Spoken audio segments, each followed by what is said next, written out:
Oi guys, Scrappy again today. Hope you're all doing well and enjoying your day so far after a shock defeat for the team that OpTic Texas beat in the grand finals back at Major 3. OpTic themselves are in action later on today, but Scrappy has a fair few words to say on that OpTic team, especially to Pred, who he believes is probably the player in the entire league, especially on LAN, that uses the sound settings most to his advantage. Not technically sound equalization, I'm guessing, but certainly Scrappy doesn't seem so happy about the way that Pred is abusing these potential game files. Very much interested in your thoughts in the comments below. Hit the like button if you enjoy. Subscribe if you're new as always, I would greatly appreciate it. Firstly, we talked briefly about the Halo LAN in London last night, but just as I was kind of, releasing the video, this came through, which is kind of wild to me. HCS London Major 2024 competitive ruling. Now, this is very interesting just because of, well, we saw this, something similar to this at least, with Jimbo a couple of years ago, although possibly not to that quite extent. So, a little bit confusing, and certainly people are in two minds as to what they think about this. But, pretty insane announcement, to be fair, to come through. So effectively what's happened here, and actually when we just click on the article so we can read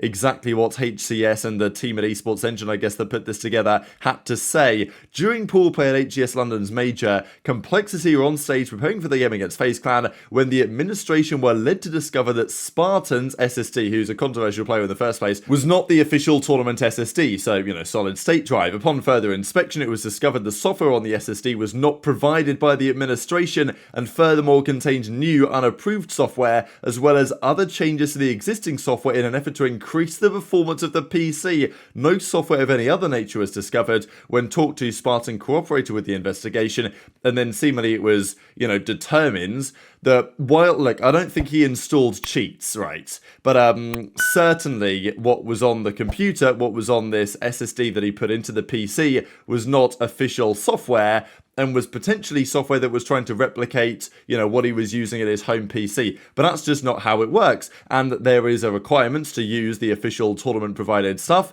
That's not what he did. And therefore, he and the team have been disqualified from the tournament. So, must have been a pretty tricky decision to make for the team. But I think they probably did the right thing based on the rules. And, wow, how about that? So, I can't believe that he actually thought that he'd be able to get away with this, to be honest. Putting something external into the PC, getting found out about it. And I think this at times is the problem with the pros do all this like enhanced performance stuff on their PCs at home, right? They always talk about, oh, well, if you do this, do that, use this certain software, can crank up your FPS by another 10 to 15 to 20, whatever. But when you go to LAN, that ain't the case, right? You're using the standard PCs, and it seems like Spartan wanted to, basically boost the performance of the PC that he had on LAN using this software, not like he was downloading, aim hacks or wall hacks or anything to our understanding, but in terms of the eye of the law and what the rules say, doesn't matter. You put external stuff into the PC to try and gain a competitive advantage without others knowing, that's cheating, straight up, and that's why he's been disqualified. So fascinating to see, and still, as far as I'm concerned, this is entirely unacceptable. Right? I mean, you can talk about, okay, it's not wall hacks, aim hacks, whatever, but at the end of the day, he's tried to gain a competitive advantage over his competitors without others knowing. Like, I think the league has done the right thing by disqualifying him and his team for the tournament. So, very controversial, and obviously people are bringing up tweets a few months ago where he was talking about, hackers in COD and all this, and now he's effectively been caught cheating in some way or another. So, very entertaining stuff. Intrigued to your thoughts in the comments below. We also, though, we didn't talk about it last night, a game yesterday, Ravens versus Los Angeles Guerrillas. This game started well for Guerrillas, and then, it started well for Ravens, it quickly went downhill, and Guerrillas took charge. The thing is for Ravens, that when this team was formed, their search and destroy was a problem. Then they kind of got it sorted, and still over time, their search and destroy is still a problem. Flames was clutching rounds again and again. He did this since his first spell. Well, he's obviously had a spell in the league from the start to finish, right? He's only had one spell. But as soon as he came into the league in that Minnesota series, he was clutching everything. It was the case last night.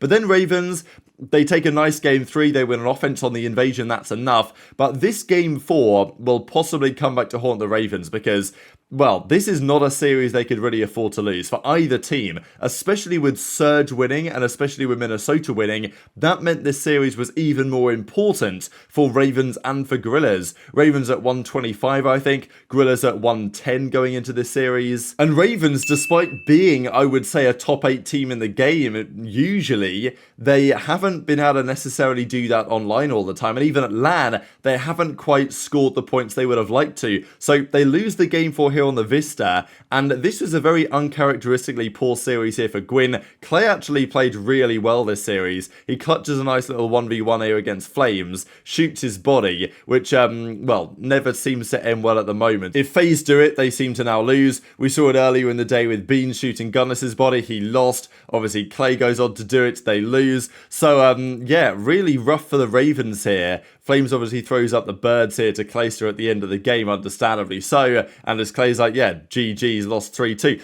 Tough result for Clay, because this is one of the rare series you're going to get where Gwyn has an absolute stinker. Certainly online, this happens very rarely. Gwyn at a 0.7 here, 56 kills. And, you know, it does raise the question to me on that Rookie of the Year debate. I don't think it was long ago that Gwyn was the clear frontrunner, but, you know, he's not necessarily been lights out all the time. Certainly not on LAN, that hasn't always been the case. Yes, the rest of his teammates have stepped up in that domain. This was a rough series and a very important series, and you've got the likes of aBeZy really turning up in the latter half of the season on the Seattle Surge. So I think that debate is still kind of wide open, to be fair, and Clay drops a 1.22 here with the most damage in the lobby for the loss. Pretty rough. Flames obviously had not much damage either, but he made some important plays when it mattered, and Fame had a really good series here. Fame and Estriel, both of them. So that SMG duo was frying, and they completely shut down Gwyn. Something else quickly for you guys as well, which I thought was very interesting on the Esports World Cup here in, well, it's going on in Riyadh, Saudi Arabia in a few weeks' time, July the 3rd.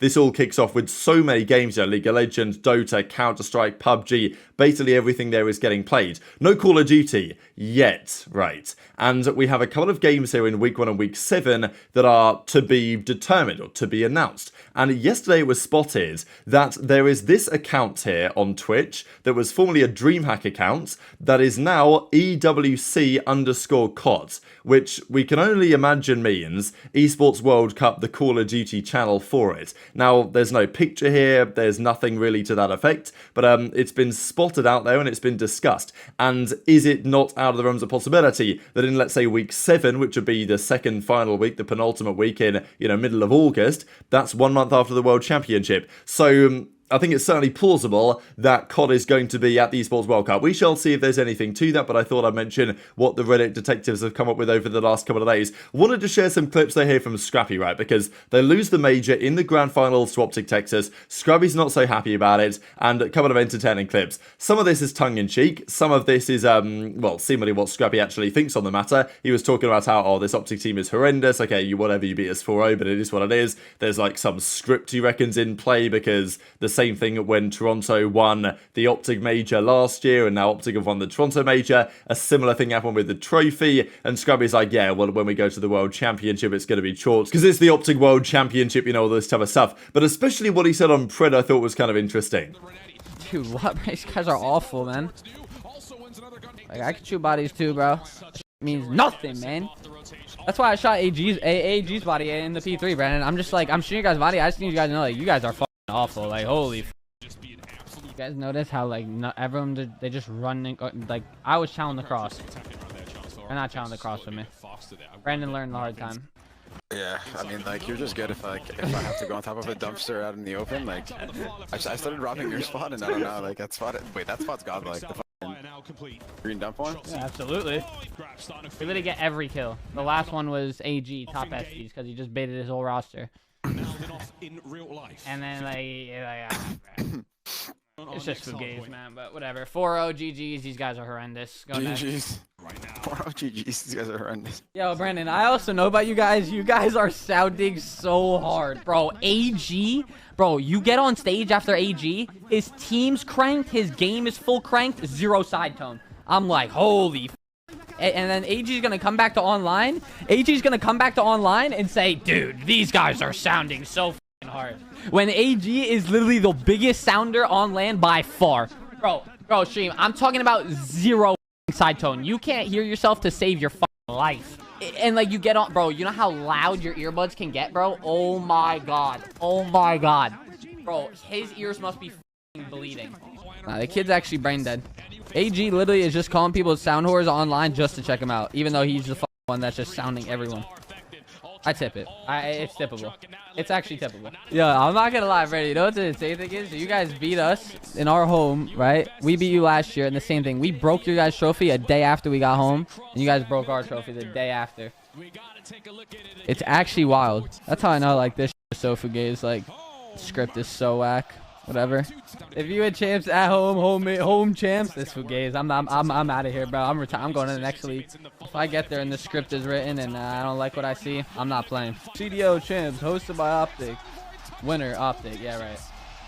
Yeah, right. So he talks about how Pred is the biggest sounder, right? So the player to use sound cues the most, especially on LAN in the league this season. So, okay, what do we think about that? Firstly, I don't really think he's talking about sound equalization, right? He's not implying that he's got that on. He's simply implying that he's got his sound cranked up to the max, which, to be fair, has been something that people have done forever and is really, as far as I can see, only just using what you can use to try and gain a competitive advantage. This isn't like the Spartan thing where you're plugging in something else. This is simply Pred cranking all his settings that he's able to change up to the absolute maximum. And this is probably the case. I don't think Scrappy's lying about this. Like, I think Pred probably does use a lot of sound settings where he can, but like, it's allowed, it's not against the rules, to change your side tone and crank up your settings and all this. Sure, if you go into your window settings in town and loudness equalization, then that's a completely different story. That sound EQ, that's not even allowed on LAN. But what Pred appears to be doing doesn't seem to be anything wrong with it technically, but Scrappy just, believes that maybe he's taken it too far himself. Interesting to hear, though, because,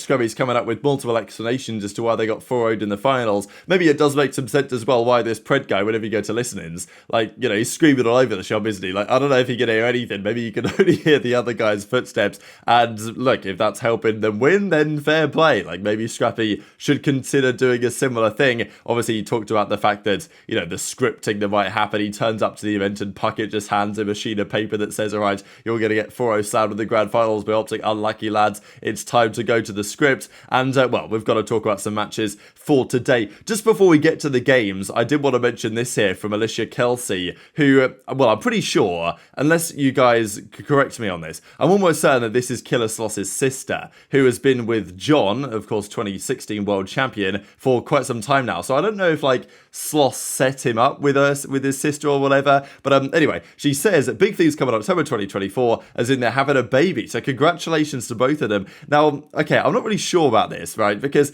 okay, they do this great little nice post here, right? And she puts on the like, oh, pregnant thing. And then the final slide is like the fact that she's just Googled it and screenshotted it like this. So I'm kind of confused. Like, is this a joke or is this not a joke, Because she put this on the final kind of screenshot, but everyone's saying congrats. So I imagine it must be true. So I just thought that was a cool little bit of like COD trivia in some ways. But these are the games for today. So Los Angeles Grillers get underway again. A massive day here for Ravens as well, because they really needed, and they still need, a win on the board this weekend. They go 0-2 this weekend, especially if Guerrillas beat Thieves, which they probably won't, but we know that historically Guerrillas kind of own this matchup sometimes. So we'll see how that one goes. Thieves, of course, play Boston on Sunday, so maybe it's not the end of the world for Thieves, but they certainly have a reasonably nice run or start to their run where they'll try to lock in their performances, and I still think Thieves will be favourites here. But Ravens' last game of the day against New York is really important for them. Toronto play Vegas, so should be a bounce back for Toronto, but we'll see how Vegas get on. I'm not,